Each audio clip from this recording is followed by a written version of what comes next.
আসসালামু আলাইকুম গাইস, আপনারা সবাই কেমন আছেন? আশা করি সবাই ভালো আছেন। আমার নাম হচ্ছে ইমন। আমাদের একটা এই ব্লগটি আমরা করতে যাচ্ছি মধুপুর রাজবাড়ি। আমার এই ব্লগটি দেখার আগে আমাদের চ্যানেলটি সাবস্ক্রাইব এবং একটি লাইক করে দিন। চলেন বেশি করে না বলে আমাদের যাওয়া যাক মধুপুর রাজবাড়ি।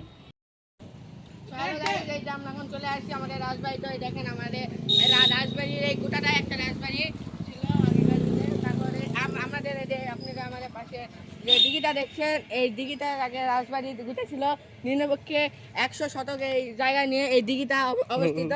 আর এই আর এই দিঘির মধ্যে আমাদের রাজবাড়িতে অনেকগুলো রাজারা গোসল করতে, যে এটা একটা পাড় ছিল, এই পাড়ের মধ্যে রাজারা গোসল করতো। এই দিঘিটা নিম্নপক্ষে 20-30 বছর পুরাতন।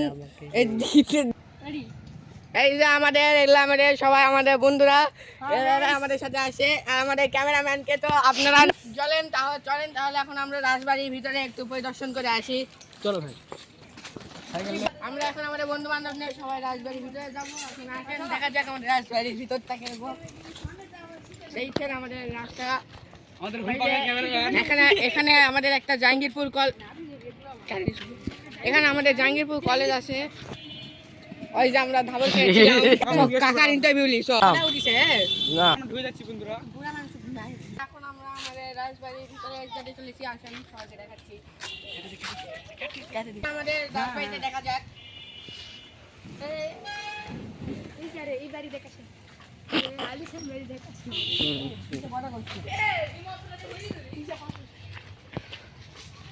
এই যে আমাদের রাজবাড়ির এটা মেলা 300-400 বছর পুরানো রাজবাড়ির উপরে মানুষ।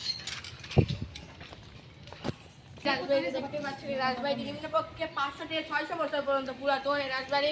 এই রাজবাড়ি রাজা ইন্দ্রনাথ, যোগেন্দ্রনাথ সবাই রাজবাড়িতে থাকতো।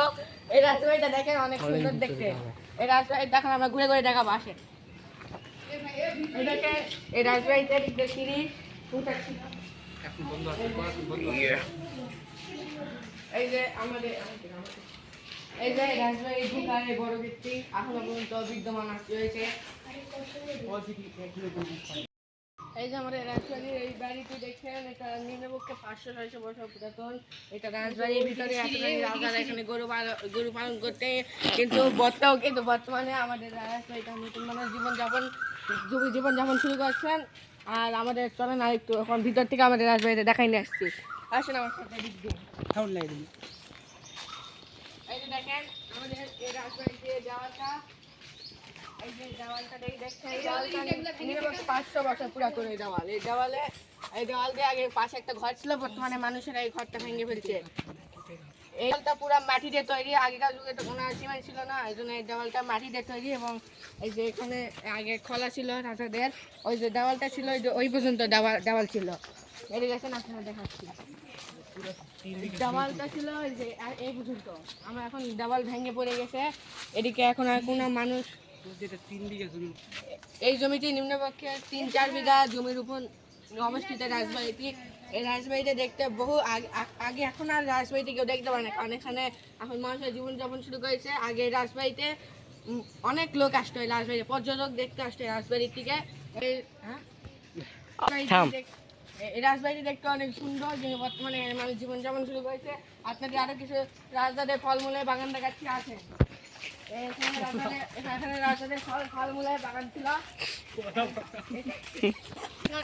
এখানে রাজাদের ফলমূলের আগে বাগান করতো, এখন বর্তমানে এখানে জঙ্গল হয়ে গেছে। এখানে মানুষের এখন কলা বাগান করছে, কারণ মধুপুরে একটু কলা একটু বেশি বিখ্যাত। তো এখানে মানুষ কলা বাগান করছে। ওই যে দেখেন ওই পর্যন্ত রাজবাড়ির সীমানা, কিন্তু জঙ্গলটা দেখা যাচ্ছে না। আর ওই যে দেখেন এখান থেকে একটু জুম করেন তো, এখানে অনেক সাপটাপের ভয় থাকতে পারে, এই জন্য এখানে অনেক আসতে পারে। এখন আমরা দেখতে পাচ্ছি আমাদের রাজবাড়িটি বর্তমানে দেখা শেষ। এখন আমরা রাজবাড়ি গেট দিয়ে এখন আমরা বাইরে চলে যাব। আসেন আমরা বাইরে চলে যাচ্ছি এখন বর্তমানে রাজবাড়ি গেট দিয়ে।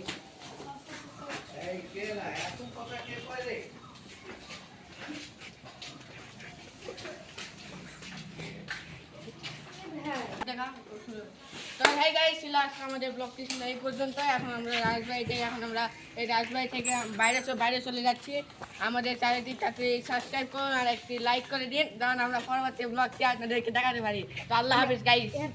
কেমন সবাই আপনারা? আশা করি সবাই অনেক ভালো আসছেন। আমরা আরেক প্রথম ব্লগে আপনারা দেখাইছিলাম আসসালামু আলাইকুম গাইস, কেমন আছেন সবাই? আপনারা আশা করি অনেক সবাই ভালো আছেন। আমরা আজকে আসছি আমাদের কুঠির বাড়ি মডেপুরে দর্শনীয় স্থান, এবং এখানে আমাদের সবাই টিমের মেম্বার এখানে চলে আসছে।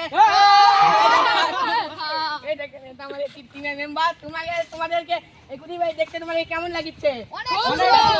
তোমাদের আজকে সবাইকে কুঠির বাড়িতে আমি ঘুরে ঘুরে দেখাবো। চলো লেটস গো। এখন আমরা তার আগে কুঠির বাড়ি দেখার আগে আমাদের চ্যানেলটি সাবস্ক্রাইব এবং একটি লাইক দিয়ে আমাদের কারো উৎসাহ করবেন, আমরা দ্বিতীয় ব্লগটি দেখতে পারি। চলো।